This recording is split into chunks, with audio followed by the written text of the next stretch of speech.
Numele meu este Lumința Tăbăran. Am venit aici inspirată de rezultatele celor care au fost înaintea mea aici și chiar îmi doream să slăbesc câteva kilograme. N-am reușit să ajung la targetul de 6 kg, dar totuși cred că am topit multă grăsime pentru că am pus și mușchi și cred că aici e diferența. Sunt mulțumită după cele 6 săptămâni.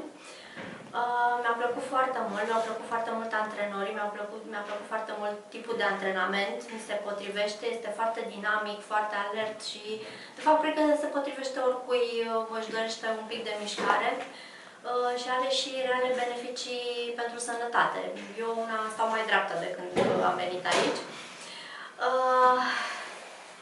Da, cred că recomand tuturor acest tip de antrenament, măcar să-l încerce și să vadă pe pielea lor cât de bine se simt după aia.